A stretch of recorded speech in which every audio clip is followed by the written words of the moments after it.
Right now, I'm with Gabriella Whited, a YouTuber who has promoted fitness and body image. Hi, Gabriella. Hi, how are you? I'm really good. How are you? I'm good. I'm happy to be here. I love what you guys are doing, so I'm so grateful you guys asked me to come on here and talk with you. It's awesome. Awesome. We're happy to have you. So, you talk about fitness and wellness. Where does mental health find a place in what you do, and what was your journey to bringing mental health into your work? So, from a young age, I've always been passionate about inspiring young girls to feel confident with their bodies, to feel good about working out, to feel good about eating good, just to feel good about looking good and dressing how you want, Okay. feeling comfortable in your skin, And eating disorders and just body dysmorphia is something I struggled with since I was 12. And it's something that it's scary to talk about. It's really scary to talk about. It's scary to be honest about those kind of feelings. And also, I feel like the way media portrays like eating disorders and like all that, it seems almost like it's not valid unless like you're in the hospital or it's super serious. So I know so many of my friends and so many young girls too who have just starved themselves to lose an insane amount of weight in a week for like a concert or just, to have gone through so much to look good and be skinny and never feeling happy with their body. And I mean, it's something that I think a lot of young girls and young boys too go through. So once I was posting these workout videos, I wasn't being fully honest to my fans. Like, oh, they always were like, I wish I could be as confident as you. I wish I felt confident with my body. And the truth was, like, I wasn't fully confident with myself. And I was doing things that weren't right. And I wasn't happy with myself. I wasn't really happy with myself. And I just came out one day and I said, this is the truth behind my workout videos. And basically, it was a video of me, which I never wanted to post this because I was embarrassed, but it was a video of me getting ready to do a workout. And I just started crying because I felt, oh my God, I look so bad. I can't do this. Like, I can't do this anymore and pretend like, oh, I'm happy with what I'm doing and I'm happy with how I feel about myself. I can't like lie like that. So I posted that and a lot of girls were like, wow, I can relate to that feeling. I can relate to not feeling comfortable in my skin. I can relate to all that. And they just never thought that I would go through that since I'm inspiring them, to be healthy and like feel good. They didn't think that I ever struggled with that. So once I opened up about that, it really opened up another door to mental health and body dysmorphia and self-love. And it's been great. I've been able to talk to a lot of girls about it. So sorry that was so long, but yeah, No, that's basically just how it started. yeah, Uh, and you certainly don't need to apologize for taking the space to share honestly about your experience. It takes a lot of courage to be vulnerable, especially to your audience. And, you built up a persona, and to come clean and be honest in that way is so inspiring. And, I'm very inspired by you, and I think it's beautiful that you're sharing. And part of why we're here is to sort of create these conversations.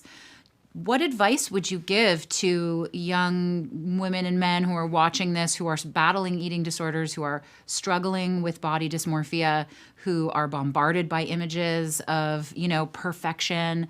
What would you say to help those people, and give them support?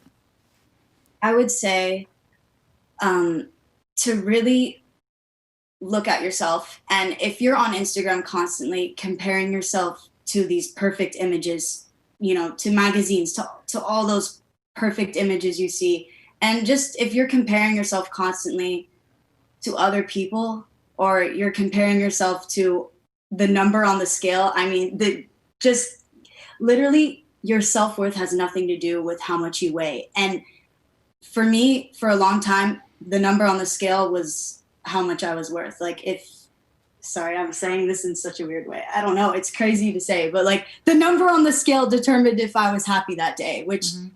is insane to think about. So I really I looked at what I was doing to myself and I'm like, am I happy? Am I happy not eating lunch? Am I happy skipping a meal to feel skinny?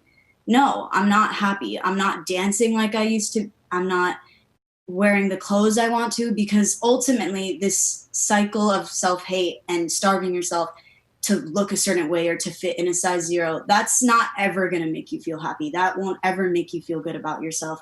You can do all these things that you think will make you look perfect. You'll never look perfect in your eyes.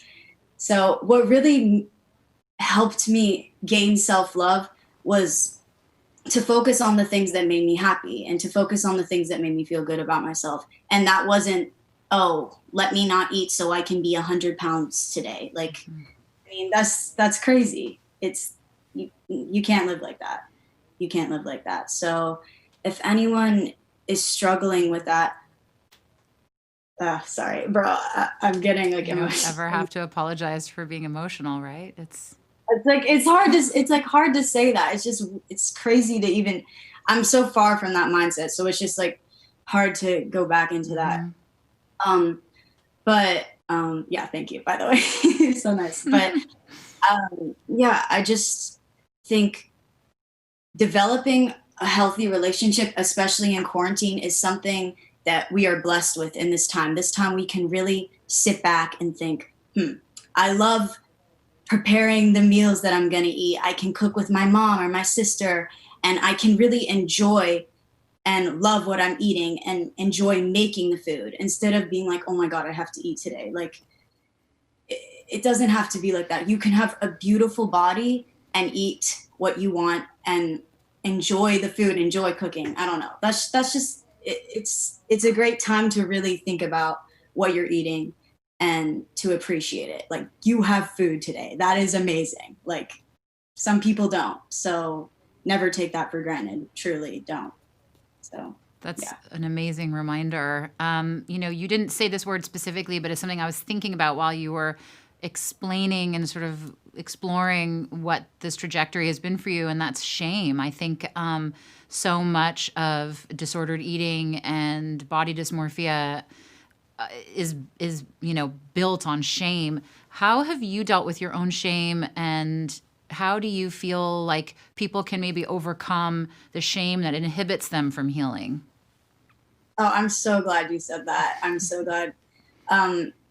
Yeah, I think the shame comes from the idea that it's attention seeking, or the idea that, I don't know, really attention seeking. That's all that I heard through middle school and high school. For any girls that opened up about their eating disorder, everyone immediate was like, oh, they just want attention. They just want views on Instagram. I don't know, like, just crazy, crazy shit for being honest and open about how they feel about themselves.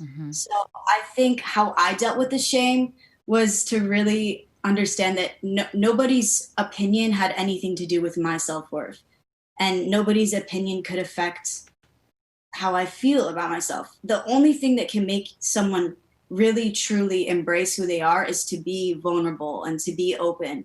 And if that comes with shame, so be it. At least you're able to express yourself. And if you're able to do that, you can inspire other people. And speaking up is the number one thing that connects us, because so many people hide from that. And it's like, you have to be vulnerable, or you're always going to be under this insecurity. The insecurity will control you, and you need to control your life. You need to control and own your self-love. So don't ever let the insecurity and the shame silence you. Never, never.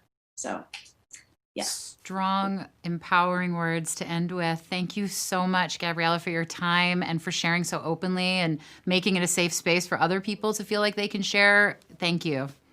Thank you so much for having me, and anyone that's out there. I'm sending lots of love. Eat good, feel good, meditate, drink your tea, all that.